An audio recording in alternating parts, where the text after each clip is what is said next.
Hey friends, welcome to Spectral Tarot, or welcome back. My name's Britt. It's been a while. Today I am kind of just doing an update, catch up, energy check-in type deal. I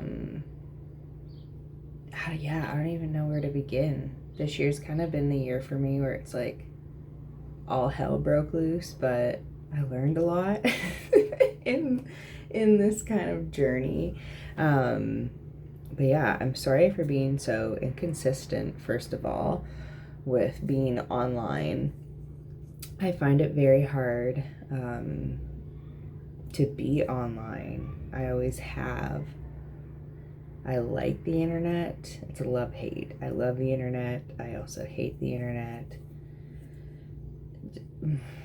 Just like what's happening to the tarot community on Instagram and YouTube, like a lot of the places, but Instagram really isn't doing anything about it to fix it, like the scammers. I don't know, it just feels kind of like so it's really hard for me to want to be a part of that space.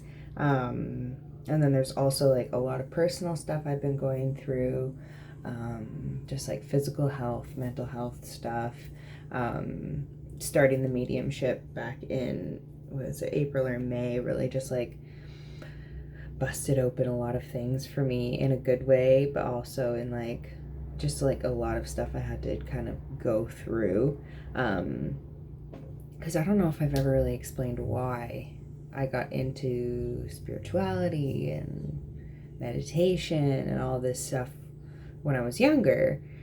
And I'm like, maybe I should explain that, which is a long story, but I can kind of, this is why I want to do the Patreon, so we can really get into this stuff. But long story short is that my mom growing up had a terminal illness. She had cancer. But she went into remission when I was around 7, I believe, until I was 15. So I always had this kind of natural inclination towards, what does it all mean? What does life mean? What is death? Like at 4 years old, I was told, your mom has cancer. This is what cancer is. This is what can happen. We're human. A lot of my time as a child was spent in a cemetery because I had other family members who passed away very early on, some before I was born. So going to the cemetery and paying respects to our loved ones was part of just like my family's rituals. So I always had these kind of questions ruminating, and I always had I kind of picture it as like my foot just always kind of like dipped in the pool of spirituality, or like dipped into the astral realm. Like I don't think I've ever fully been just like present in the physical world. Growing up, like my poor family, they called him my fake papa, but he was actually, like, I'd come home from school and I'd be like, yeah, like Papa took me on this wild adventure on the bus and we did all this shit. My parents would be like, okay, Britt, like stop telling these lies. And I'm like, but no, like it actually happened. In retrospect now, one time this grandfather, he looked like Gandalf, kind of like came into my meditation like years later, and I was like, is that fake Papa? So now I know him as a spirit guide, and he was probably just like visiting me during my dreams during nap time at school, and I was like, woo, we went on these adventures. Like, I don't know. So I always have had this kind of like inclination towards the spirit world. I was really into church as a kid. Went to Sunday school every day. I was like, yeah, Jesus, like I loved it. It was great. We did the play every year. But yeah, I don't even know where I was going with all of this, but I don't know. I'm seeing my Nana now. Like, my Nana taught me how to do the cards. Like, she taught me playing cards, how to read tarot on playing cards when I was like, I don't know, maybe 10. We were at the kitchen table, just doing it up. Yeah, I've always been into crystals. I remember when I first started getting allowance, I would go to Bob Cajun, because my neighbor had a trailer there, and we'd go for in the summertime, and there was this store, and they had these, I've talked about them before, these book ends, and I bought them, and I just always freaking love crystals. We went to Kitchener one time, and we did like the rock sift, or I don't know, what do you call that, panning for like rocks and stuff, and oh, it was so fun. I got my first piece of like pyrite. It was great. Needless to say that there's been a lot of shifts in this kind of spiritual side of mine, and right now it's kind of like all coming back around. When I started doing the mediumship, it just like blew open all these different things for me, and I'm like, there's this sense of imposter syndrome. I keep on like, every time I go up to a reading, I'm like, what the fuck are you doing? But then like the reading's great, like every time. I'm just like, why do I do this to myself? But it's a lot of that inner child stuff, and I've been really, it's almost like a disassociation. Like I have been spending so much time with that inner child part of myself. I play Zelda. I have been doing things, coloring. I've been trying to just watch cartoons in the morning, like just do these things that really get me into that childhood mindset. And then once I'm in that mindset, I find it so much, not even easier, but the flow of my day is so much better. Even doing cards and stuff, like I just have so much more fun vacuuming. I'm like, woohoo, like I'll put on music, but just really, I have really done that inner child work, which comes hand in hand with that shadow work. And the last reading I was going to post was the conversation with your shadow, which I've been talking about since like January. And this year has literally been, it's almost like I'm seeing Peter Pan, like when his shadow, like Wendy sews his shadow back on his feet, and then he's like, oh, he's connected to his shadow again. That's how I feel. I'm like, my shadow has been stuck to me since then, and I'm like, it's been so much work to try to figure it out, especially because my shadow and my inner child, like a lot of us, they're like this, they're stuck back in our past. So I've been kind of doing all this work as the mediumship opened up, and it's been hard. It's been one of the most challenging like 6 months of my life, not gonna lie, but I feel so much better getting there. Some days I'm like, what the fuck, but I'm getting there. And I feel like a lot of you guys are kind of going through a similar transition, whether it's kind of like on the same spiritual sense or in other aspects of your life. But this really feels like, what's the word? The word that's coming to mind is the relapse. And I know I've been having a lot of like sobriety kind of terminology coming up in the reading. So I don't know if that's what a lot of our collective is kind of working on. And not just sobriety in a substance sense, but sobriety in a life sense, in our day-to-day activities. As I'm like, ooh, I want another sip of my coffee. But the relapse. The relapse talks about going back, starting from the beginning again. I'm seeing this clock, and it had so many days, and then we go back. And this can be a relapse too in as I was talking about at the beginning of the reading, like mental health issues as well, which has been kind of a theme for me, a relapse. But I'm seeing it not as a negative connotation, like a negative thing, not connotation, but thing. Because in the sobriety world, the term relapse can have a bad meaning to it. It's like, oh, you start from day one again. Like I only have one day now versus, I had 400 and some odd. But there's something about that relapse that we just had or you're going through right now, it clicks. You know, when you see people who are like 20 years sober and you're like, you ask them, you're like, what happened? And they're like, I had to choose it for myself. And it's almost like I see this rusty gear finally just like and start turning. And that was for me, like the relapse for me was to start back at my inner child, start at the basics again, making my bed. These are the routine things. I'm 31. These are the routine things I am working on. And it's because I have shifted. And this is why we're having an issue with this inner child right now, is because a lot of us in our generation, in the millennial generation, are shifting. We have the journey, you know, maiden, mother, crone.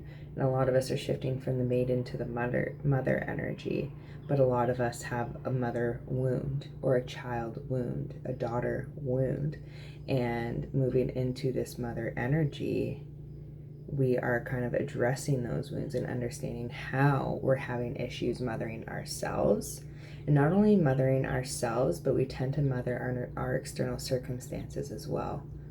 And we all do, regardless of gender. We all have that feminine energy within us. We all have that mother archetype within us. And when the mother archetype kind of goes into that lower vibrational energy, it's control. And we try and control every aspect of our lives. And it doesn't work. Just like a mother trying to control her kids, right? It doesn't work. But we are also seeing a generational thing right now where we're seeing those who are going from the mother energy into the crone energy not having the ability to have addressed the inner child and mother issues from their first transition from the maiden to the mother energy, which we saw as children growing up. Get it? See how it kind of trickles down? So now we're seeing the mothers going into the crone energy, but learning the same lessons we're learning right now. They're still trying to learn how to mother themselves, but they're going into this crone energy where they feel more responsible for the collective, for, you know, the village. So they're having this internal conflict, that feeling of being an imposter. So we're having this mirroring too. So I feel like there's a lot of, I don't know if it's this kind of parent-child dynamic, and I'm going like this, and I'm seeing 5. So it's like chaos, conflict, and change. But there's a mother wound being kind of unbound right now. I'm literally seeing like hands tied together, like, and it's just like the rope is being unraveled. And I feel like it's a karmic tie. And like for me, and this is all coming out in this download right now, because for me, this has been what I've been doing for the past 6 months. It's almost like my soul knew going into this new cycle with the mediumship, with talking to people every day about loss, about grief, about losing loved ones, about harder subjects. You know, like the tarot readings, a lot of a wide range of things come up in the tarot readings, but with the mediumship readings, it's something that hits so close to home for me that it's almost like I knew I needed to start healing that wound. And yeah, I'm saying start healing that wound. And like, my mother passed away when I was 15. 15. So this is 16 years that I have been kind of like working through this cycle. And let me tell you, it's been a doozy. It's like dark night of the soul within a dark night of the soul within a dark night of the soul. But then there's also these like peaks and valleys, right? Peaks and valleys where it goes low, it goes high as well. So that's what I kind of wanted to touch on today with you guys.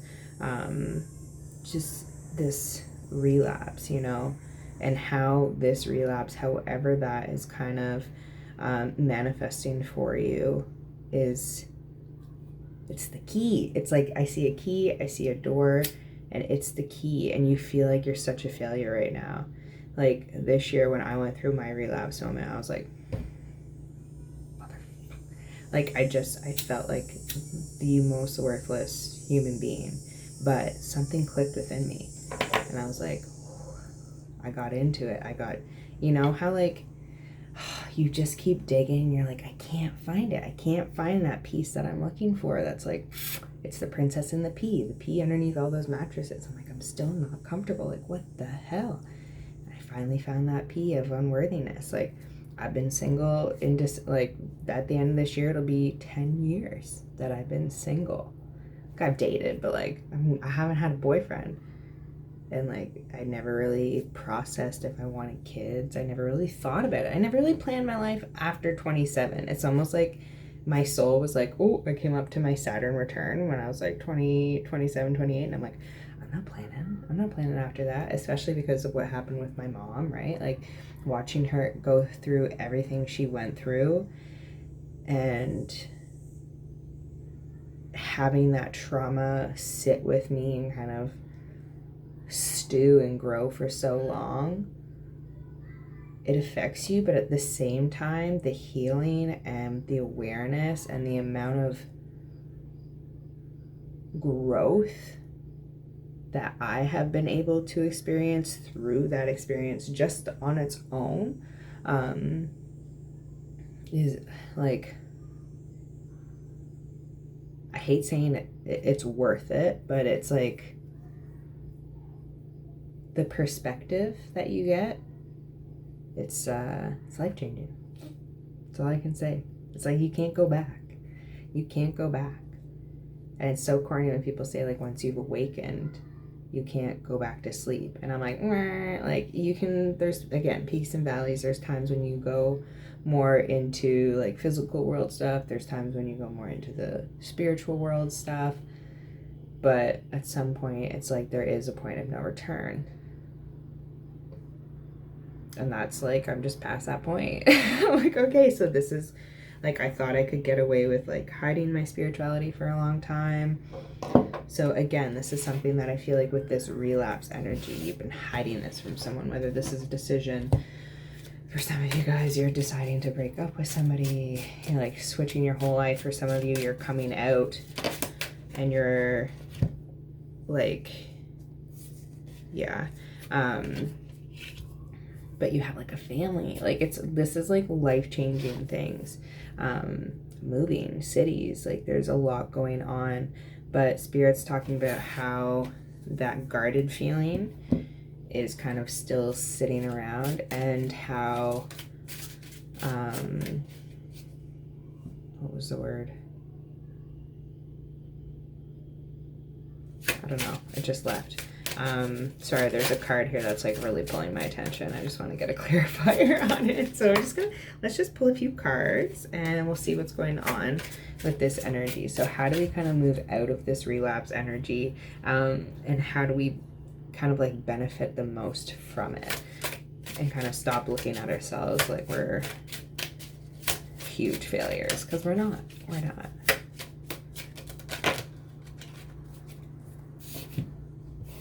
Deck. We also, this isn't the card, we have like, it's weird because we have the Mother of Pentacles in the middle, and then we have the Seven of Swords on the left and the Seven of Cups on the right. And the Seven of Cups is my like drunk card. See, it's like all these cups stacked on top of one another, and they're like, woo. And the Seven of Swords is like this weird, this reminds me of Stepford Wives. This reminds me of, ooh, what's that other show? Handmaid's Tale. Like, just like a city that's like, ugh, not good. The Capitol in Hunger Games. Can you clarify the Seven of Swords, please?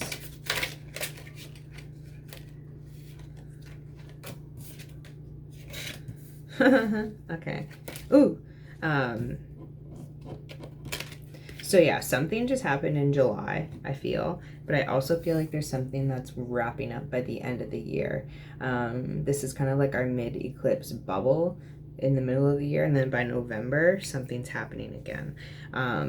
But to clarify the Seven of Swords, you know, that like icky gated community, we have the back rooms and strangely perfect timing, which I feel like you feel like as soon as this relapse energy comes in for you, it's like you recognize it and you're like, you know the steps to take.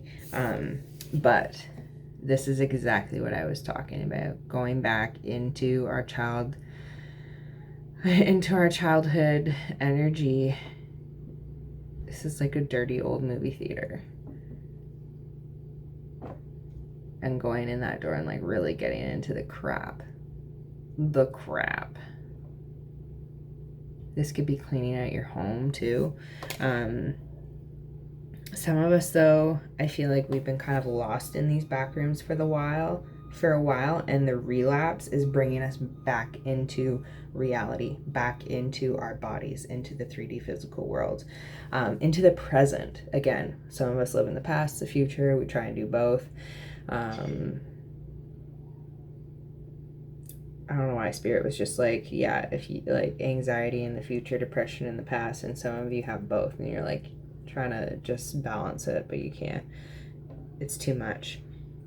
Strangely perfect timing, though. I feel like whatever you are relapsing from, whatever you thought you were doing successfully, whether it be sobriety, whether it be whatever the case is, that how this is resonating for you, Spirit's saying you are still doing it, still asleep, though. It's almost like this last round around the cycle, you were in this kind of like, you know, when you're in that hazy, like between a dream, between real life, it's when you can have that sleep paralysis, but sometimes you're just like, whoa, I feel like I'm awake.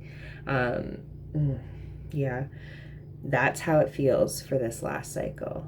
So it's almost like you were almost there, but you were still kind of like half asleep.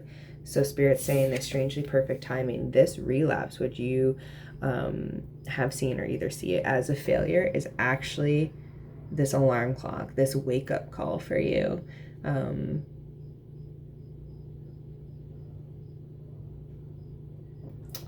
know why I'm like focused on the eye there, but also how some of the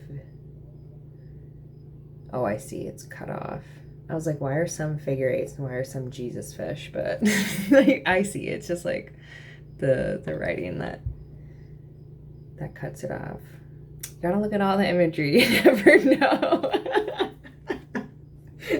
My brain, it's just like, ooh, Jesus fish.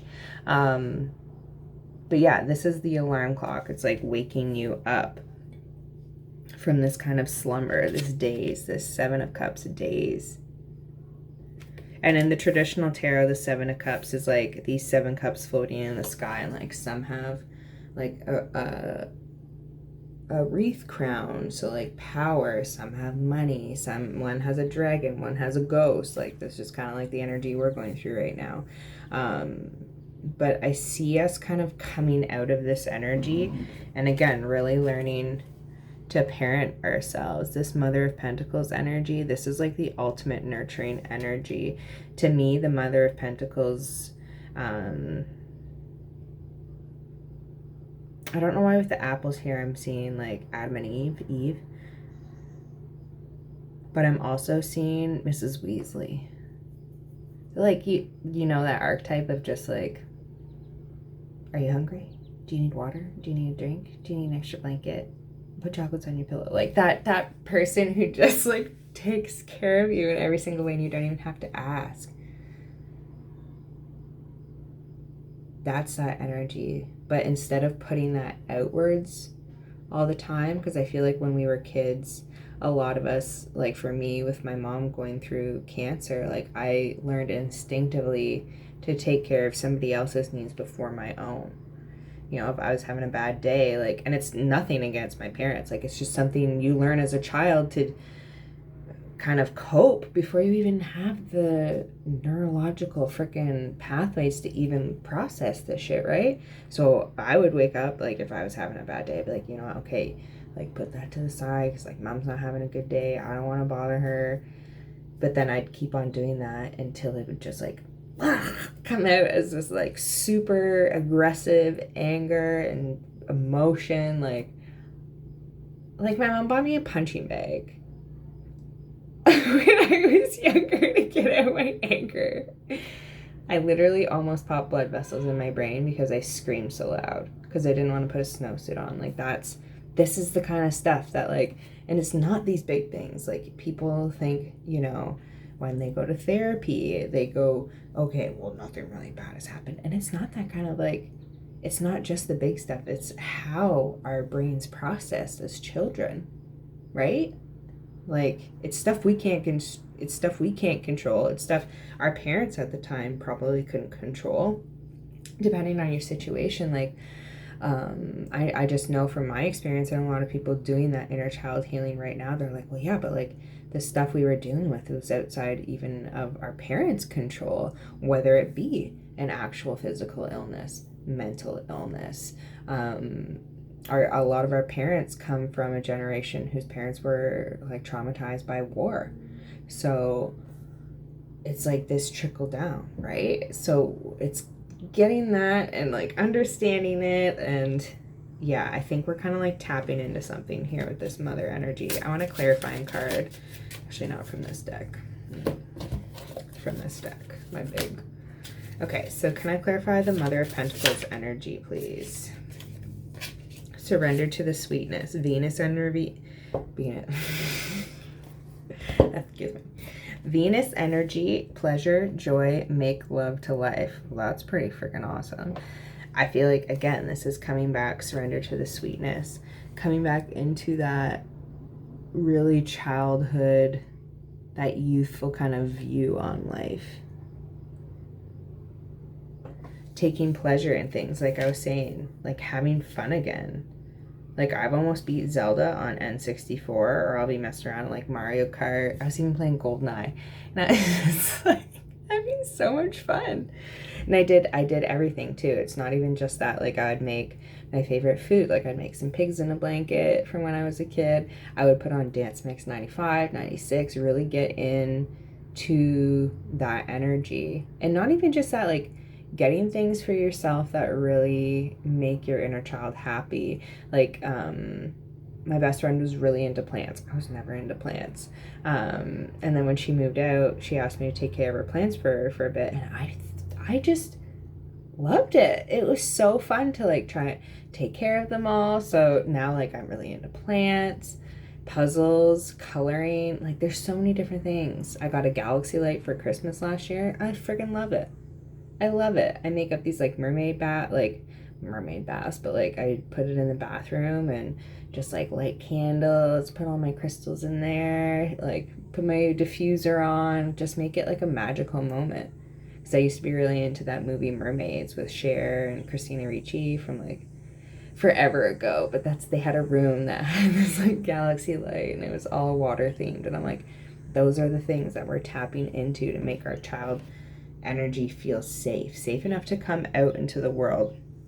I feel like especially the pandemic, it was like right before then, probably since like 2015, 2016, maybe even 2012 for a lot of us. Like this last decade, we went into this huge hermit mode. We were like avoiding all these triggers because like the 10 years before that was just like trigger, which a lot of us was our teen years, or your 40s.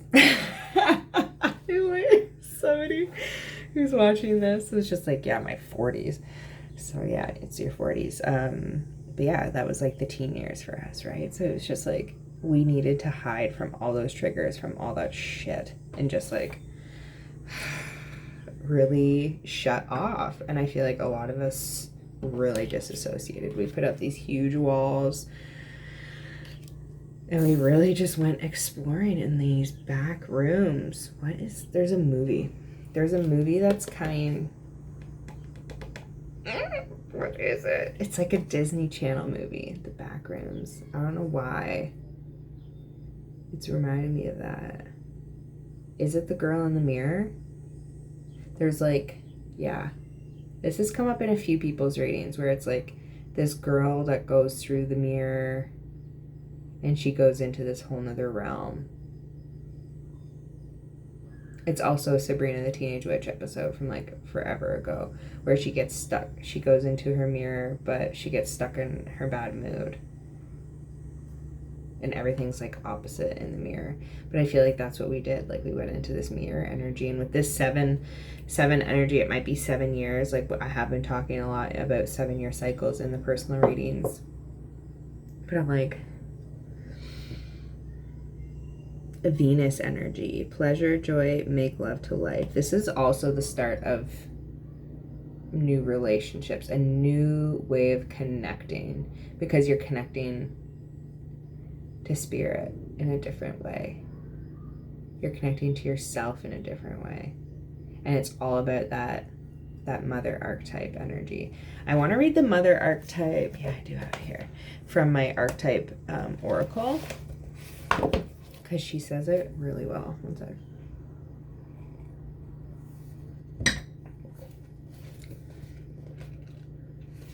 Yeah, there's, and especially in this surrender to the sweetness, see how there's two people on these lily pads and they're like looking at each other from across.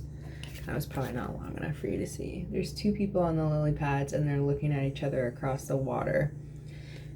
There seems to be this like current between them though, but there's also this like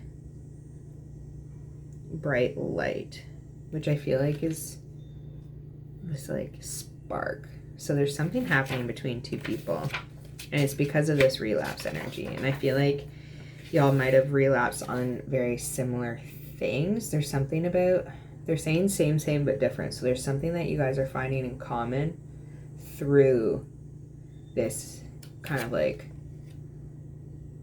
re-emerging, resurfacing energy. The background, your backrooms look very similar. I feel like you guys have the same damn movies playing on the reels. Yeah. One of them's Lady and the Tramp. I don't know why. I literally just saw the scene from Lady and the Tramp when they're driving away and the box is just sitting there. Ah, I can't even. Yeah, so you guys have like the same movies on repeat. And that's what really, like, your souls recognize each other for that. And this is something too, sorry, before I get into this, if you're already in a relationship or if you're looking for a relationship, you are now connecting on a soul level instead of your ego. I feel like it was like your ego would look to other people for that validation and be like, okay, like I can see part of myself in them. So like, there's somebody here that I can click with, you know, that group mentality. Like as humans, we need that, right? We need that society, that community, that village. Like people will die if they stay alone for too long. Like it's an actual thing. But I don't know where I was going with that.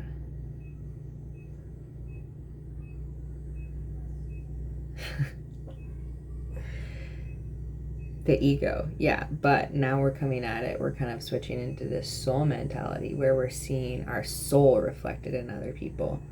We're like, okay, but it's not exactly what the world's seeing. So there's this kind of connect and disconnect that's going to be happening. I feel you feeling disconnected from certain people, more connected to other people, as this shift kind of happens, and it's because of what's being reflected back to you, because of the self you're presenting. It's no longer your ego, it's more soul driven. Okay, so I'm just going to read this mother archetype. The mother, the great mother, the feminine, the source. We begin our archetypal story with the mother's love. That's such a mother thing. I was like, who there is revving their engine like it's something I can control? A motorcycle on the street. That right there is a mother's control. Okay, so we begin our archetypal story with the mother's love. Through her sensual, fertile, and life-giving energy, all creation takes form. Regardless of our birth story, each of our hearts beat for the first time in the warm womb of the mother, where she offered resources from her body for the building of our own. Yet, her tale is not so simple, as the mother, especially on the earthly plane, contains both light and dark aspects of the feminine. With the best of intentions, the mother wraps her loving arms around her creations and begins to grip what she meant to set free. The mother both nurtures and prohibits growth. She gives, yet clings. She creates, yet restricts. Amid this complex energy, the mother holds the key to the eternal challenge of love. Right? Notice how the mother archetype is expressed in nature. This is perhaps the most balanced and benevolent form of the mother's grace. And it also says, the mother is part of the trifecta maiden mother crone. Because of the relationship between them, take special note when these cards appear in one reading. Well, we don't need that, but yeah, I feel like that right there kind of sums it up. And right now, it's almost like, I talk a lot about birthing energy and like the birth canal and all this stuff, but right now it feels like it's so raw. Like we're literally just coming into it again. And we're just like, oh, but it keeps on happening quicker and quicker and quicker each time. Like at the beginning of the pandemic, I was like, wow, this is like, it's almost like shedding a snake shedding skin. And now it's like happening like in the last 6 months. I was like, whoa, what the hell? And I keep on, I feel like every time I come to a collective reading, I'm like, we're starting a new karmic cycle. And I'm like, do I keep on just saying this because I'm tapping into like different people's cycles? And Spirit's like, no, it's literally like, there's the larger cycles you're tapping into, but then there's these like tinier ones. It's like gears within gears. Codes. Why did I just say codes? Oh, the backgrounds. Oh, because there's codes at the top. You're breaking codes right now. Codes. Can I get a clarifier on that? 35 minutes in. I don't even know what we're talking about, but I needed to do this.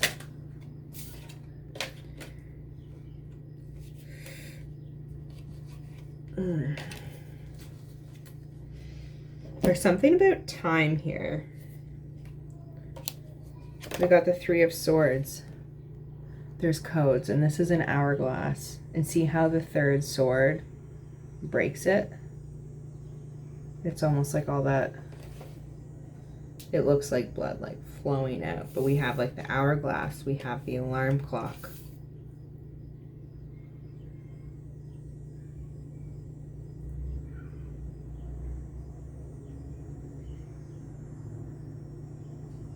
Genetic codes.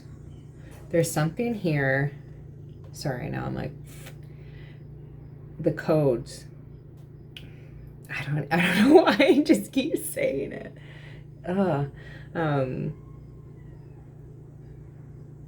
This is something ancestral. I'm seeing like a generational line. What you are relapsing in right now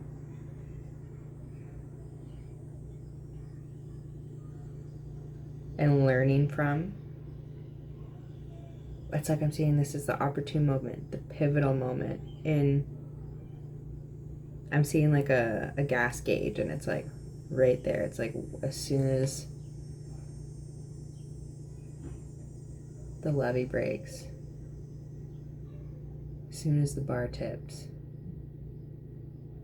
this is it. But there's something about you watching your parents, one of your parents, go through this and not be successful. I don't know what this is. Not successful in their eyes, not successful in society's eyes. There's something about the lesson they didn't get, and they're repeating it right now as you are doing it, just like I was explaining before.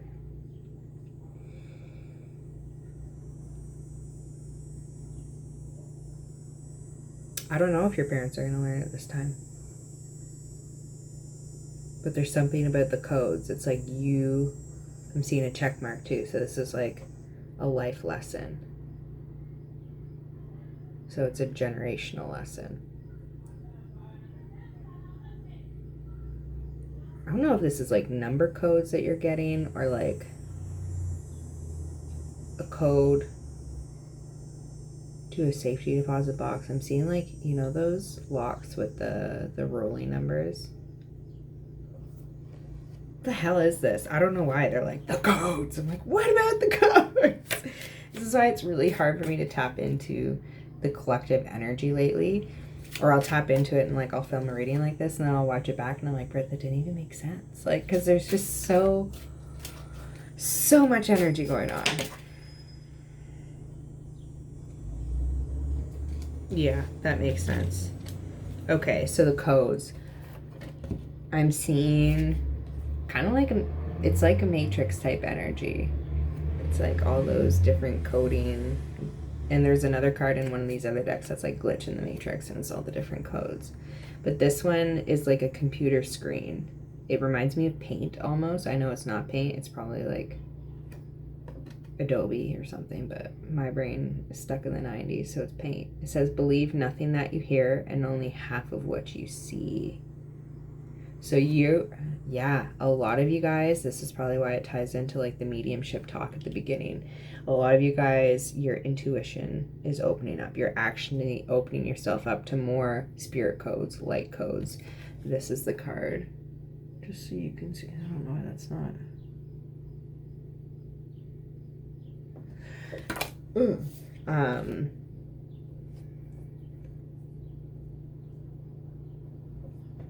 I love that opacity, 77%. Sevens again, 777.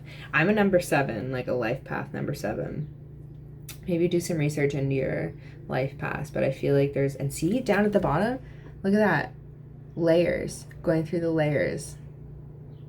I need to read this card from the book. It's a long reading today, but you know if you need it. Believe nothing that you hear and only half of what you see. So you're getting the downloads, and it's almost like the spiritual downloads you're getting right now don't match your external world. And that's why you're like, do I actually make this decision? Do I actually just like rock the boat?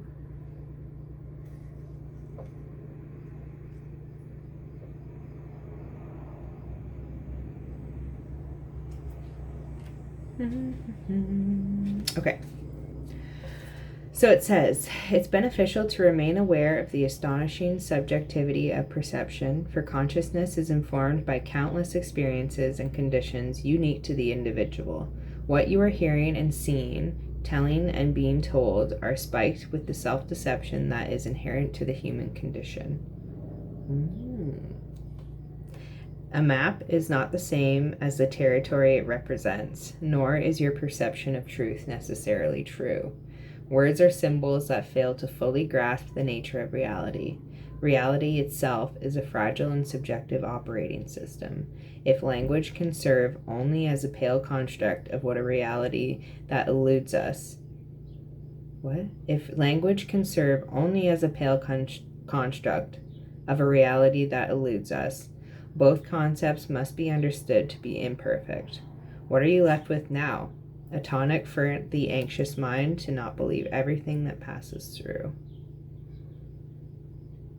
To not believe every thought that passes through. Yes. Yeah. And then I just saw the card underneath that is Beware of Nostalgia. Yeah. I feel like this is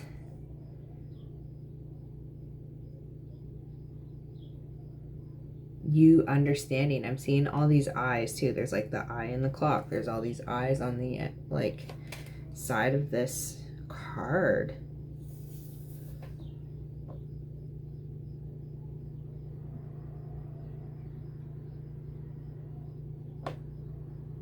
Sorry, I just wanted to get a better look.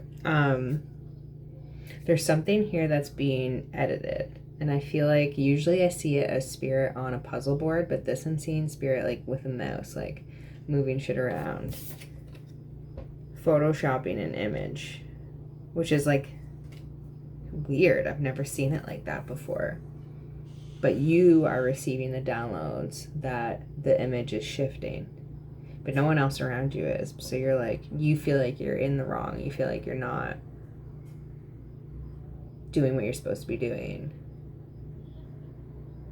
Totally. I totally understand this. Okay. Yeah. That spirit's really like surrender to the sweetness. Get back into the energy of why. Why you want to do those things. Why you want to feel good. What makes you feel good. I love that. Okay. I think that's all I'm seeing, guys. I know that was like 45 minutes of craziness, but this is the download I have for now. So yes, I'm hoping to get back into the conversation with your shadow, conversation with your inner child. Might do a series. I've seen that the Three of Cups on YouTube. It's like Queen Cup, Hourglass by Jazz, and Mama D Tarot. They did a series of the five aspects of the self, and I found it very, very helpful. So maybe I'll do something like that. But yeah. So again, like, I'm sorry for being so inconsistent. I just wanted to come on here and let you guys know that, you know, it's okay to not be okay. It's okay to be in this Seven of Swords energy, to be in that backroom energy.